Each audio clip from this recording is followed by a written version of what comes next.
बौद्ध भिक्षुओं के शव के क्यों किए जाते हैं टुकड़े और कैसे होता है अंतिम संस्कार?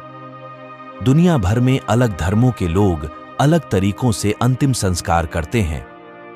हिंदुओं में जहां दाह संस्कार की प्रथा है तो मुस्लिम शवों को दफनाते हैं। जानते हैं कि बौद्ध धर्म में संतों का अंतिम संस्कार किस तरह किया जाता है। बौद्ध भिक्षुओं का अंतिम संस्कार आकाश में किया जाता है। ये लंबी प्रक्रिया होती है।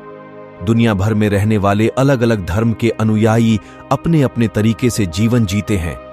लोग अपने धर्म या संप्रदाय में सदियों से चली आ रही परंपराओं और प्रथाओं के हिसाब से ही नामकरण, शादी विवाह और दूसरे संस्कार करते हैं।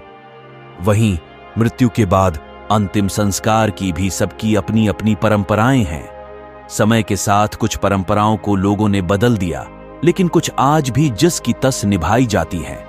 जैन मुनियों के अंतिम संस्कार में लोग हर चरण में बोलियां लगाते हैं और उससे जुटने वाली रकम का इस्तेमाल लोगों की भलाई में किया जाता है। दुनिया में कई संप्रदाय ऐसे भी हैं जहां अंतिम संस्कार के बाद पूरा परिवार राख का सूप बनाकर पी जाता है। बौद्ध धर्म में अंतिम संस्कार की अलग ही प्रक्रिया है।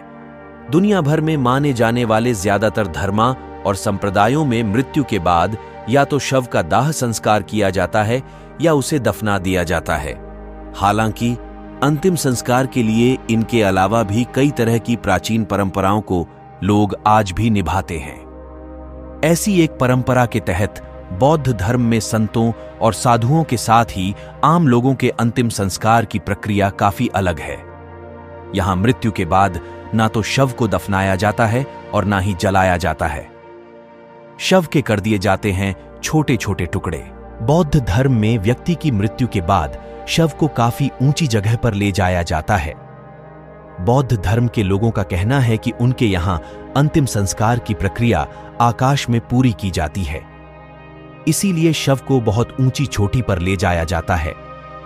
तिब्बत में बौद्ध धर्म के अनुयायियों के अंतिम संस्कार के लिए पहले से ही जगह मौजूद होती है। शव के पहुंचने से पहले ही बौद्ध भिक्षु या लामा अंतिम संस्कार की जगह पर पहुंच जाते हैं। इसके बाद शव की स्थानीय परंपराओं के मुताबिक पूजा की जाती है। फिर एक विशेष कर्मचारी शव के छोटे छोटे टुकड़े करता है।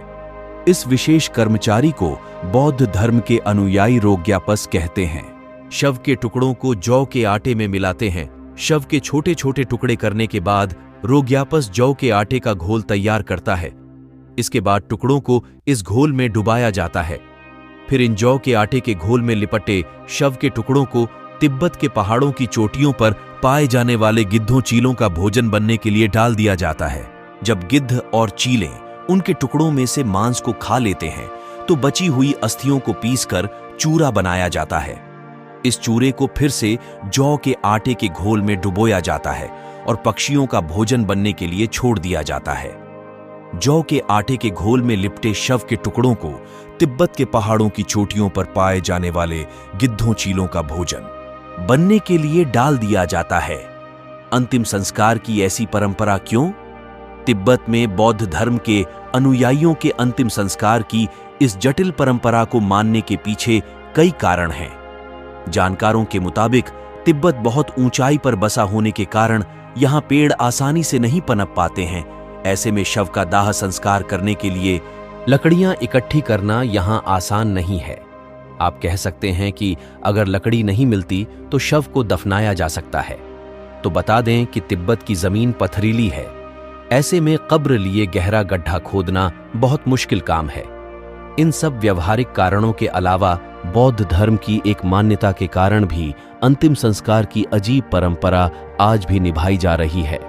दरअसल बौद्ध धर्म में मरने के बाद शरीर को खाली बर्तन माना जाता है।